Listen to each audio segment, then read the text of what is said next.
제가 지금 허리가 별로 좋지가 않아서 지금 주일날 이렇게 서서 예배드리는 게 기적이 어떻게 보면 하나님께 은혜를 주셔서 말짱해 보이죠? 그게 기적이라고. 어제까지 움직이지 못해서 거의 뭐 누워있다가 계속 누워있다가 왔는데, 그래서 제가 가끔 이렇게 허리를 이렇게 앞으로 쏠린다든지 아니면 인상을 쓴다든지 이해해 주세요. 인상 쓰는 거 여러분 싫어서 그런 게 아니라 아파서 그런 거니까. 아셨죠? 이렇게 예배하셨다는 게 얼마나 감사한지 몰라요. 깜짝 놀랐어요. 갑자기 좋아져갖고.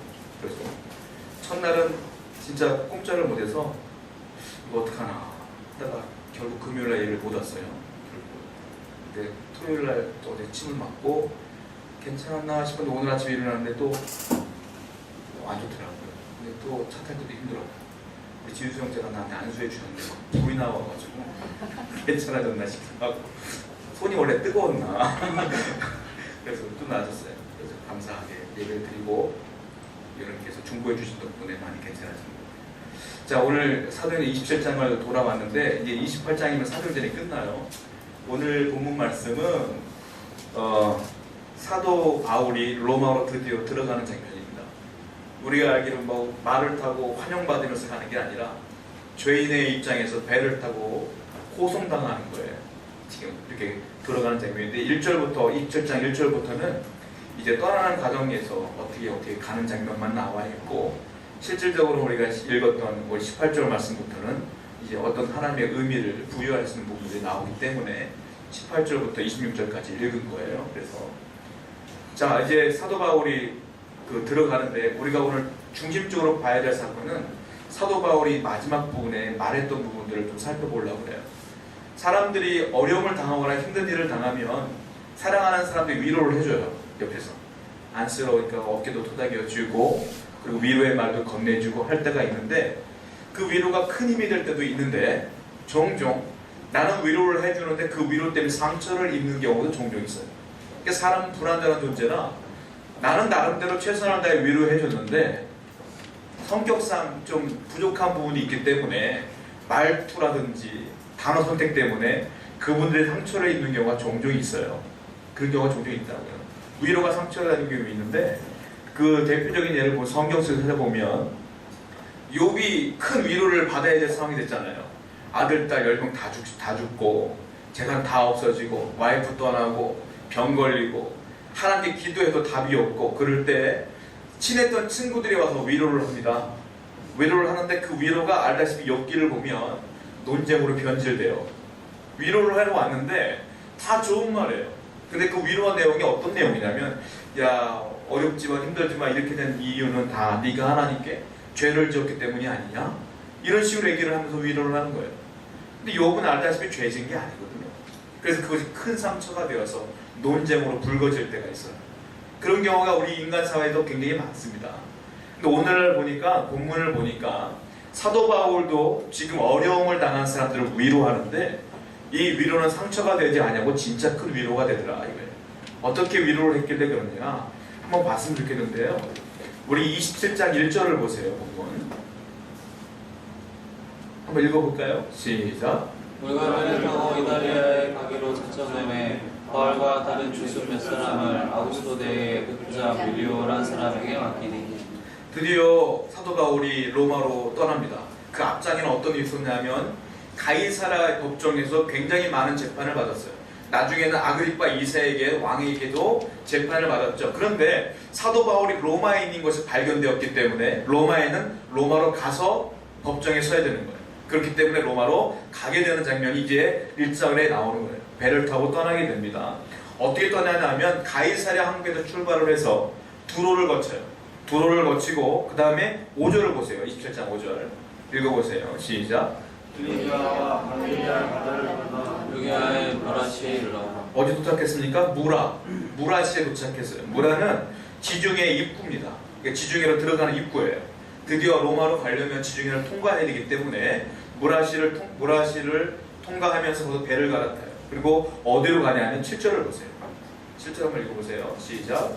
때가 더디가 여러 날 만에 간신히 니도 맞은편에 이르러 새가 허락하지 아니하므로 살문의 앞을 지나 그레데 안을 바람막이로 항해하여. 어딜 가냐면 니도 맞은편에 이릅니다. 그리고 그레데 섬으로 향하는데 무엇이 일이 잘못되기 시작하냐면 거기 13절 말씀 보면 큰 일이 벌어져요. 자, 13절 14절 한번 읽어보세요. 13절 14절 시작. 남풍이 순항에 불매 그들이 뜻을 이룰 줄 알고 다채 아마 그래 하면 느끼고 항해하더니 얼마 안 되어 섬 가운데로부터 유라굴로라는 광풍이 크게 일어나니. 자, 유라굴로라고 하는 광풍이 부는데 흔히 우리가 쉽게 설명하자면 태풍이라 이렇게 말하는데 그 정도까지일까 싶은 생각도 들어요, 사실. 왜냐하면 유라굴로는 두 가지 단어가 합쳐진 건데 유로스라는 단어가 있어요. 첫 번째, 그 동풍이라는 뜻이에요. 그리고 아퀼로라는 단어가 있어요. 그것은 북풍이라는 뜻이에요. 그러니까 이 유라굴로는 유로스, 아퀼로가 합쳐져서 만든 단어이기 때문에 북동풍이라고 보시면 돼요. 근데 북동풍이 강한 북동풍이에요. 왜냐하면 그 그레데 섬이 나오지 않습니까? 그레데 섬 위에는 큰 산맥이 하나 있어요. 약 2,700m가 넘는 산맥이 하나 있어요. 이다 산맥이라는 것이 있는데 이 북동풍이 거기에 탁 부딪히면서 남풍이 거기에 부딪히면서 북동풍이 바뀌는 거예요. 그래서 지나가는 배에게 큰 영향력을 끼치면서 배들이 태풍을 맞이한 것처럼 밀려나가게 되는 거예요. 지금 그레데 섬으로 항해하기 때문에 지금 이 위기를 맞게 되고, 그리고 우리가 또 18절 말씀 보면 이 바람을 맞았을 때 선원되어 하는 일들이 있어요. 18절 말씀을 읽어보세요. 시작. 우리가 풍랑으로 심히 있다가 이튿날 사람들이 짐을 바다에 풀어버리고 어떻게든 배를 살려보려고, 사람들 살려보려고 애를 쓰는데 안 되는 거예요. 20절 보세요. 20절 시작. 여러 날 동안 해도 별도 보이지 아니하고 큰 풍랑이 그대로 있음에 구원의 영광마저 없어졌더라. 여러 날 동안 해도 별도 보이지 않을 정도로 바람이 계속 부는 거예요. 큰 파도가 있으니까 이제는 살 수 없겠구나 라는 생각까지 들어요. 구원의 여망마저 없어졌더라. 이 말은 이제는 포기하는 거예요. 다 죽었구나. 어떻게 해도 소용이 없구나. 해도 안 뜨는구나. 바람은 여전하구나. 이제 죽었다 하고 각 자신에게 기도하는 정도밖에 안 되는 거예요. 근데 그 와중에 우리의 사도 바울이 놀랍게 그들에게 향하여 이야기하기 시작하죠. 여러분, 인생을 살다 보면 이와 같은 어려움을 만날 때가 있어요. 국가적으로 봐도 그래요. 요즘 들어서 이상한 게 사건 사고가 많아요. 세월호도 그렇고 엊그저께 보니까 우리나라 그 헬기도 추락했고, 그리고 좀 말레이시아 항공도 또 피격당했고, 사람이 어떻게 한순간 왔다 갈지 모르겠어요. 요즘 사는 거 보면 국가적으로 경제적으로 어렵고 삶이 어렵잖아요. 근데 그 국가의 어려움이 개인적인 어려움으로 올 때도 있어요. 우리도 참 무엇을 어떻게 될지 모를 때가 있고, 교회적으로 어려움 올 때도 있고, 그런 난관에 빠져 있을 때가 많이 있는데, 오늘 본문을 통하여 저는 사도 바울을 통하여 그럴 때일수록 어떻게 해야 될까를 깨닫게 되었어요. 자, 한번 볼까요? 24절입니다. 사도 바울이 등장을 해요. 이 와중에 사도 바울이 갑자기 나타납니다. 한번 읽겠습니다. 24절 시작. 바울아, 두려워하지 말라. 내가 가이사 앞에 서야 하겠고 또 하나님께서 너와 함께 항해한 자를 다 내게 주셨다 했으니. 사도 바울은요, 그 와중에 유일하게 평온한 사람이었어요. 다 죽었구나라고 할 때 유일하게 힘들지 않은 사람이었어요. 유일하게 마음에 평안함이 있었고 마음에 확신이 있었던 사람은 사도 바울 혼자였어요. 그 이유가 뭔지 아십니까? 그는 24절의 말씀처럼 그는 하나님의 말씀을 들었기 때문이에요. 하나님의 음성을 듣는 사람은 환경과 무관한 사람입니다. 하나님의 음성을 듣는 사람은, 하나님의 말씀을 듣는 사람은 주위 사람이 죽느니 사느니 해도 내 마음 가운데 평안함이 있을 수 있는 거예요. 하나님의 말씀은 그런 놀라운 힘이 있을 줄 믿습니다. 사도 바울 유일하게 평안한 거예요. 여러분들이 인생을 살 때 얼마나 많은 난관을 봉착하고 어려움이 있어요? 그때마다 마음이 힘들어지고 어려워질 때마다 하나님 말씀이 들리기만 하면 우리는 이겨낼 수가 있거든요. 그러므로 여러분들 그럴 때마다, 어려울 때마다 뭘 해야 되냐면 예배의 장소로 나와야 되며 말씀을 읽어야 되며 기도해야 될 줄로 믿습니다. 그래서 하나님의 음성을 들어야 된다는 거예요. 자, 중요한 사실이 있어요. 누가 하나님 말씀을 듣습니까? 하나님 옆에 있는 자가 듣는 거예요. 여러분, 제 말을 들으려면 제 옆에 있어야 들려요. 멀리 떨어져 있으면 안 들리는 거예요. 하나님 말씀을 듣기 위해서는 하나님과 가까이 있어야 된다는 거예요. 예를 들어 볼까요? 예배 드리는 사람과 예배 드리지 않는 사람이 있어요. 누가 하나님과 가까울까요? 당연히 예배 드리는 사람이 가까운 거예요. 말씀을 읽는 사람과 읽지 않는 사람이 있어요. 누가 가까울까요? 읽는 사람이 가까운 거예요. 하나님의 복음을 증거하는 사람이 있고 내 인생 사는 사람이 있어요. 누가 하나님과 가까울까요? 복음을 증거하는 사람이 가까운 거예요. 그러므로 내가 주를 위해 살 때마다 하나님은 어려울 때마다 내게 말씀하신다. 더 놀라운 건 이 어려운 위기 가운데 하나님이 그 옆에 딱 있었다 이거예요. 멀리서 있었던 게 아니고 그 옆에 딱 있었다. 여러분의 환경이 아무리 어려워도 하나님은 그 옆에 계십니다. 왜냐? 23절을 보세요. 23절에 같이 읽어볼게요. 시작. 내가 속한 바 곧 내가 숨기는 하나님의 사자가 어젯밤에 내 곁에 서서 말하되 어젯밤 내 곁에 서서 이렇게 어젯밤도 바람이 불던 날이에요. 그런데 내 옆에 섰어. 그 사자가 떠나지 않은 거예요. 그 어려운 환경 가운데 여전히 계신 거예요. 여러분 풍랑이 불어도 아 하나님 날 떠났구나 라고 오해하시면 안 돼요. 풍랑이 불어도 하나님 옆에 계시는 거예요. 아멘. 내가 믿음으로 그걸 못 보는 것 뿐인 거지. 풍랑이 불어도 하나님 계시고 내가 얼마나 어려움에 처해도 하나님 거기 계시고 내가 믿음의 눈으로 보면 그 음성이 들릴 줄 믿습니다. 사도 바울은 여전히 하나님의 말씀을 듣고 있다. 피터 로더라고 하는 목사님이 있어서 글을 한번 제가 읽어본 적이 있어요. 그분이요 그 파티를 한번 열었어요. 목사님께서. 근데 아는 지인 가운데 플로리다 대학에 곤충학자가 있대요. 그분이 오시는데 자기네 집과 연결되어 있는 뜰이 있고 조그만 숲이 하나 있대요. 근데 이분이 곤충학자이다 보니까 그냥 그 나가서 그냥 숲을 막 보는 거야. 막 이렇게. 근데 들어와서 하시는 말씀이 여기는 최소한 18종 정도 되는 귀뚜라미가 있네요. 이렇게 말씀하셨다는 거예요. 근데 목사님이 반발했어요. 나는 지금까지 살면서 귀뚜라미 소리를 들어본 적이 없어요. 우리 집은 귀뚜라미 없어요. 이렇게 얘기했다는 거예요. 그러니까 이 교수님이 하시는 말씀이 아니요 있어요. 한 18종 되는 귀뚜라미가 있어요. 저는 곤충학자이다 보니까 곤충들 같은 데 살다 보니까 한 200여 종 되는 곤충들의 소리를 들으면 알아요. 근데 여기는 한 18종 되는 귀뚜라미가 있습니다 라고 말하더라고요. 그때 목사님이 깨달았어요. 아, 그렇구나. 저분이 그렇게 곤충들과 사니까 그 조그맣게 들리는 소리도 다 듣는데 나는 목사가 돼가지고 하나님께 가까이 하지 못하니까 하나님의 음성을 듣지 못할 때도 많구나. 내가 하나님 가까이 있어야 되는데 회개했다는 내용이 있어요. 여러분과 하나님과 가까이 있으면 말씀이 들립니다. 내가 가까이 있지 못하기 때문에 안 들리는 거예요. 우리는 그때마다 하나님은 어디 계십니까? 라고 묻는 것이 아니라 내가 회개해야 될 줄 믿습니다. 하나님은 여전히 여러분을 떠난 적이 없어요. 여러분 지금도 계시고 내일도 계시고 앞으로도 영원히 여러분과 함께 계실 줄로 믿습니다. 그 하나님의 음성을 들을 때마다 우리는 힘을 낼 수가 있다. 성경을 한번 보겠습니다. 아가서 5장 2절입니다. 아가서 5장 2절이에요.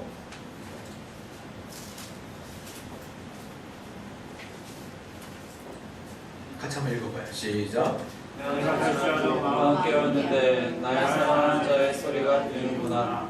문을 두드려 이르기를 나의 누이 나의 사랑 나의 비둘기 나의 안전한 자야 문을 열어다오. 내 머리는 있으리 내 머리털에는 반드시 가득하였다.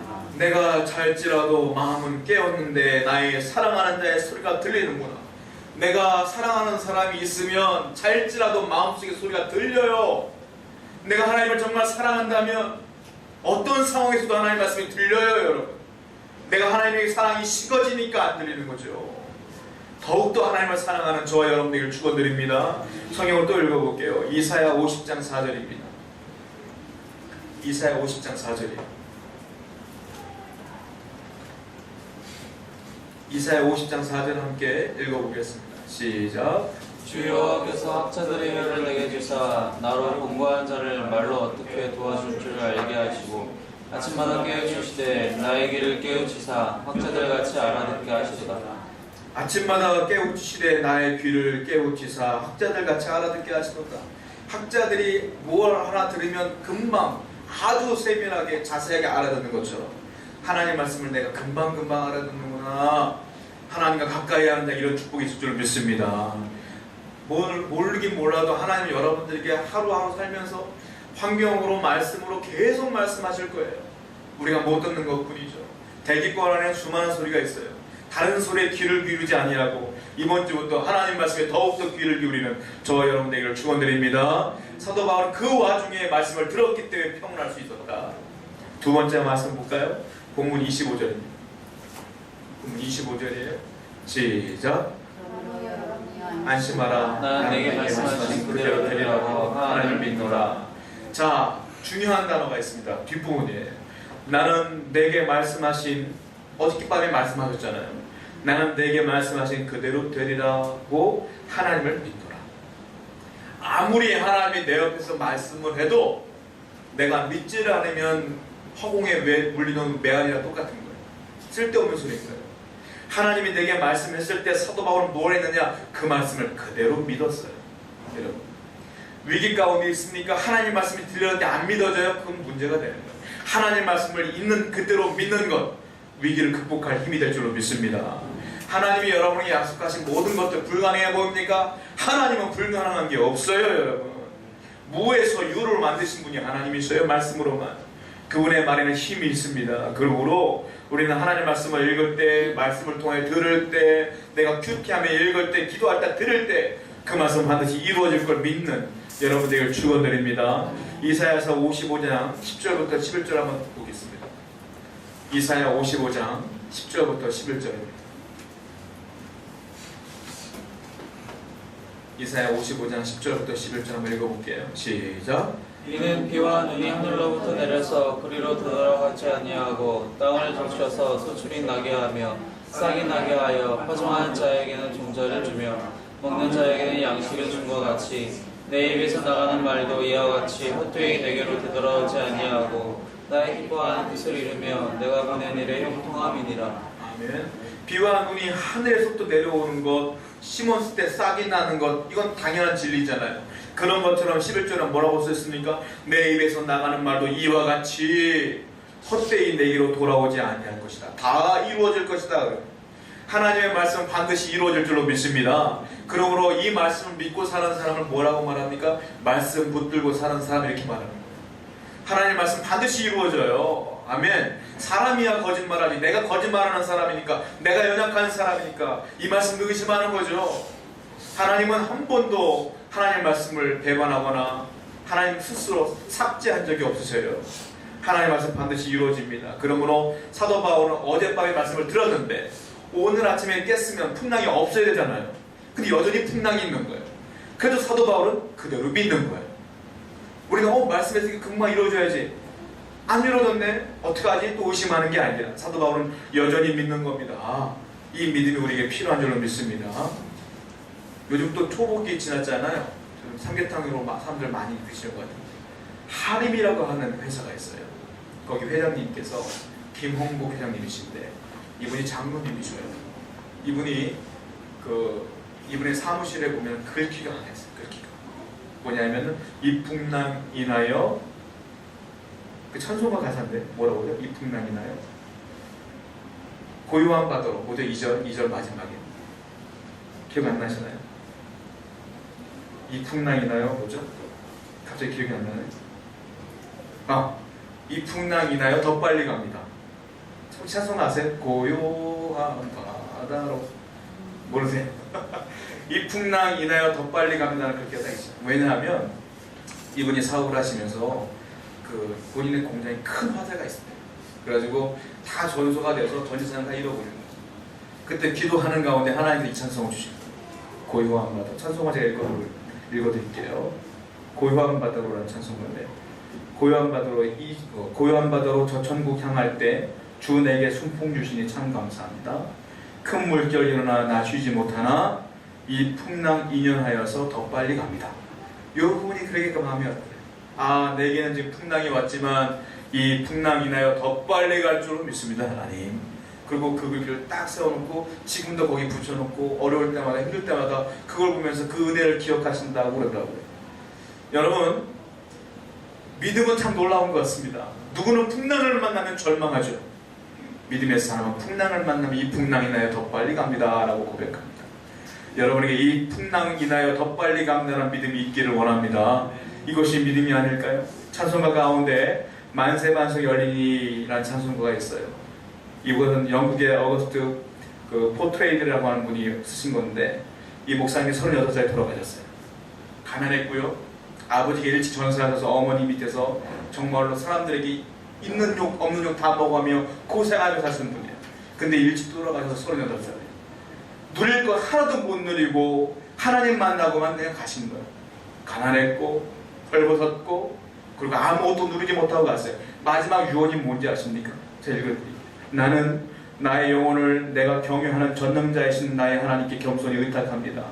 그런 진실로 내가 경험해온 가장 큰 은혜로우시고 무한히 자비로우신 분이십니다. 나는 22년 전 내가 회심할 때 나의 죄를 씻어주시고 나 자신의 의로움으로 옷 입혀주신 그의 아들 예수 그리스도를 통해 그가 보여준 영원한 부유하심과 그의 변함없이신 친절에 근거한 나의 선택과 칭의 그리고 영원한 행복을 조금의 의심도 없이 믿습니다 하고 돌아가셨어요.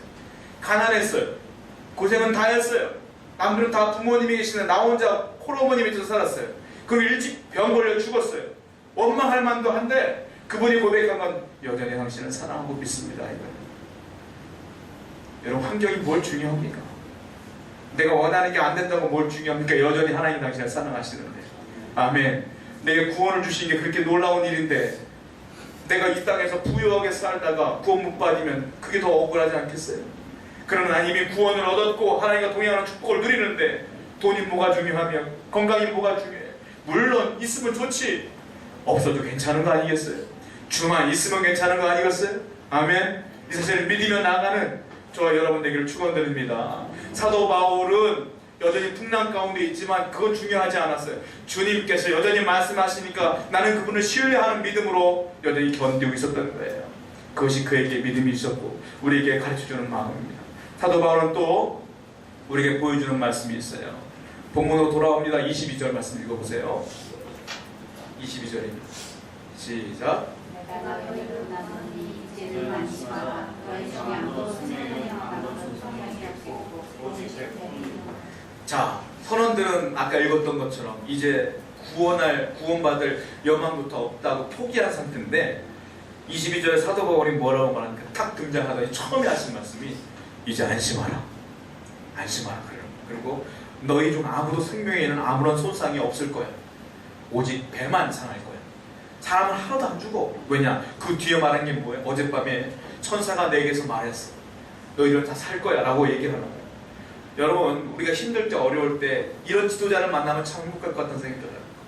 대한민국 이렇게 어려울 때 지도자 되신 분이 여러분 안심하십시오. 어젯밤 제가 기도하는데 하나님께서 내게 말씀하셨습니다. 우리나라는 번영할 것이며 안전할 것이며 하나님께서 축복을 준다고 말씀했습니다. 라는 말을 들으면 위로가 될 것 같지 않습니까? 여러분이 다니는 회사 직원의 CEO가 갑자기 회사가 어려울 때 힘들 때 탁 나타나서 마이크 대고 얘기하는 거예요. 직원 여러분들 안심하세요. 제가 크리스찬인데 하나님께 어제 기도하는 가운데 예배 가운데 말씀하셨어요. 우리가 지금 수년 내에 잘 될 거라고 말씀하셨어요. 여러분 힘들 때도 버텼으면 좋겠어요. 하나님이 역사하실 거예요 라고 말하면 얼마나 행복하겠어요. 교회 목사가 여러분 괜찮아요. 사람 별로 없어도 괜찮아요. 하나님께서 말씀하셨어요. 은혜 주신다고 했어요 라고 말하면 얼마나 감사하겠어요. 저는 믿어요. 개척 속에 하나님께서 말씀하신 게 있기 때문에 반드시 역사될 걸 믿어요. 그런데 얼마나 감사하겠어요. 우리 가장이 아버지가 가족 때 다 힘들고 여러 가지 어려움이 있을 때 얘들아 여보 일로 와봐요. 내가 어제 큐티하는데 이 말씀을 주셨어요. 하나님께서 이렇게 해주신데 우리 기도합시다.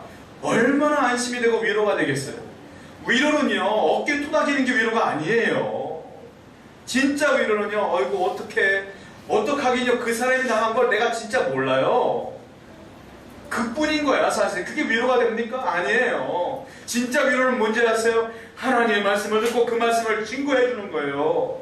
그것이 진짜 위로가 될 줄로 믿습니다. 사도 바울은 그 말을 하는 거예요. 괜찮아 힘냅시다 이게 아니에요. 안심하라. 하나님 기도했을 때 이렇게 말씀하셨다. 너희들은 안심해도 괜찮아. 얼마나 그들에게 희망과 소망이 없을 때 위로가 됐겠습니까? 이것이 진정으로 위기를 극복해야 될 리더의 모습이 아닐까요? 저는 여러분이 이 역할을 감당했으면 좋겠어요. 여러분들 어디 있든지 간에 어디 있든 간에 이 역할을 감당하시기를 바랍니다. 가나안 농군학교라고 아시나요? 가나안 농군학교. 얘네 청년 사역할 때 거기 갈까 하다가도 수련회 일을 너무 많이 시키셔서 제가 안 갔어요. 욕먹을까 봐 친구들한테. 가나안 농군학교는 한 손엔 성경 한 손엔 곡괭이 들고 낮에는 계속 일해야 돼. 반일 노면서 다 일해야 돼. 일해야지 먹어. 그래서 밥을 먹어. 그분이 1935년도에 우리나라의 번영을 위해서 시작했은 거예요. 그게 너무 잘 되다 보니까, 너무 좋은 취지다 보니까 그 박정희 대통령께서 새마을운동을 하실 때 이걸 보시고 모티브로 삼으셨다고 해요. 새마을운동이 그렇게 시작된 거예요. 가나안 농군학교를 가면 기도처가 있어요. 기도처가 김용기 장로님이 만드신 건데, 기도처가 있는데 국가에 위기가 있을 때마다 그분은 국가를 위해, 나라를 위해 기도하셨던 분이에요. 근데 기도처 올라가는 입구에 뭐라고 써 있는지 아십니까? 안심하라 조국이여, 이렇게 써 있어요. 왜요? 안심하라 조국이여, 내가 기도한다 이거예요. 멋있지 않습니까? 안심하라 조국이여, 내가 기도한다. 여러분들이 생각해보세요. 안심하라 내 가정이여, 내가 기도한다. 안심하라 직장이여, 내가 기도한다. 얼마나 멋있어요. 이게 위로 아닙니까 여러분? 저는 여러분들이 사도 바울 같은 역할을 감당하는 놀라운 하나님의 사람 되기를 축원드립니다. 여러분들이 기도하는 이상, 여러분들이 하나님께 가까이 있는 이상, 여러분들이 주인은 절대로 망하지 않아요. 그 영혼들 다 구원받을 줄로 믿습니다. 이 믿음으로 살아가는 저와 여러분 되기를 다시 한번 축원드립니다. 아멘. 우리 함께 찬양하며 결단하도록 하겠습니다.